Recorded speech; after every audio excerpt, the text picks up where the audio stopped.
నమస్కారం అండి. SB news 9550కి స్వాగతం సుస్వాగతం.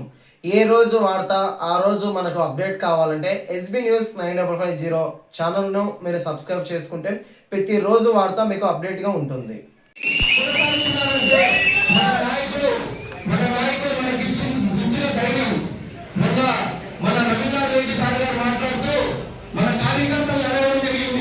మీరు భయపడుతున్నారా అని సార్, ఒకరు కాదు ఇద్దరు కాదు ముగ్గురు మనవాళ్ళని మేము కడుపులో పెట్టుకొని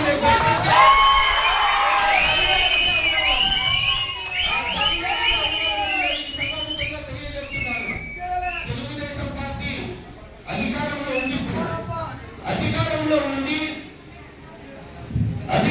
ఉండి వాళ్ళ మన రాష్ట్ర భవిష్యత్తు ఏ విధంగా ఉందంటే 3 దోపిడీలు, 6 హత్యలు, 12 మానభంగాలు, ఇవి తప్ప ఏ అభివృద్ధి కార్యక్రమం జరగడం లేదు.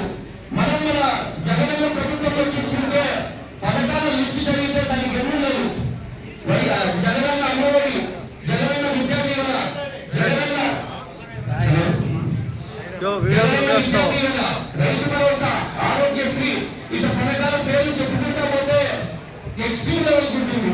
అదే ఈ ప్రభుత్వంలో పథకాల పేరు చెప్పుకుంటే కేవలం ఒక పథకం, అది మన అమ్మఒడి నుంచి వచ్చిన పథకం తల్లికి 100 చెప్పుకుంటున్నారు. మొన్న చంద్రబాబు నాయుడు గారు మాట్లాడుతూ తల్లికి 100 అనే పథకం నారా లోకేష్ గారి బ్రెయిన్ లో నుంచి పుట్టిందని మాట్లాడుతున్నారు. నిజంగానే నారా లోకేష్ గారి బ్రెయిన్ లో నుంచి పుట్టింది. మన ప్రభుత్వం ఉన్నప్పుడు అమ్మఒడి ప్రతి ఒక్క విద్యార్థికి, ప్రతి ఒక్క తల్లికి 15,000 రూపాయలు కరెక్ట్ గా చెల్లిస్తాను. కానీ లోకేష్ గారు బ్రెయిన్ లో నుంచి వచ్చింది కాబట్టి 2,000 నారా లోకేష్ గారి ఖాతాలో పోతాయి. ఇవన్నీ గమనించాల్సిన విషయం.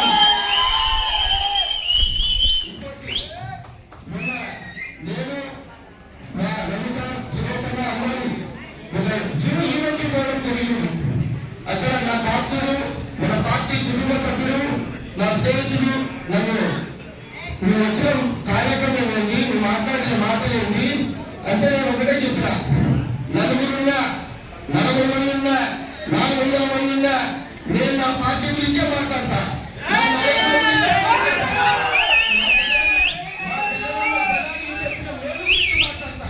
అధికార ప్రభుత్వం జనానికి చేస్తున్న అన్యాయం గురించే మాట్లాడతా. ఇవి తప్ప నేను మాట్లాడేది ఏముండదు. మొన్న ఆ రోజు నేను మీటింగ్ లో మాట్లాడుతూ నా కట్టె కాలేంత వరకు జగనన్నతోనే ఉంటానని చెప్పడం జరిగింది.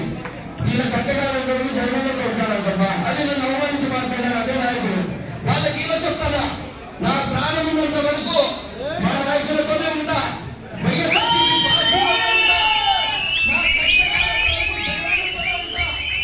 కష్టాలు వస్తే రాని కష్టపడతాం. ఎన్నో ముడిచొడుకులు వస్తాయి, ఎన్నో ఆటంకాలు వస్తాయి. అందరం కలిసి నిలబడదాం, పోరాడదాం, గెలుద్దాం. జై Jagan.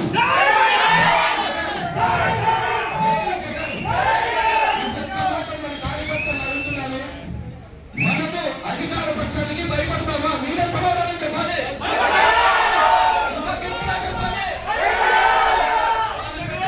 భయపడతామా?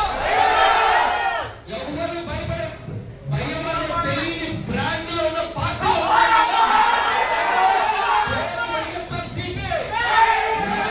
Jaganmohan Reddy. Thank you so much. ఈ అవకాశం ఇచ్చిన ఈ అధ్యక్షులు రామ్మోహన్ రెడ్డి గారికి కృతజ్ఞతలు తెలియజేస్తున్నాను.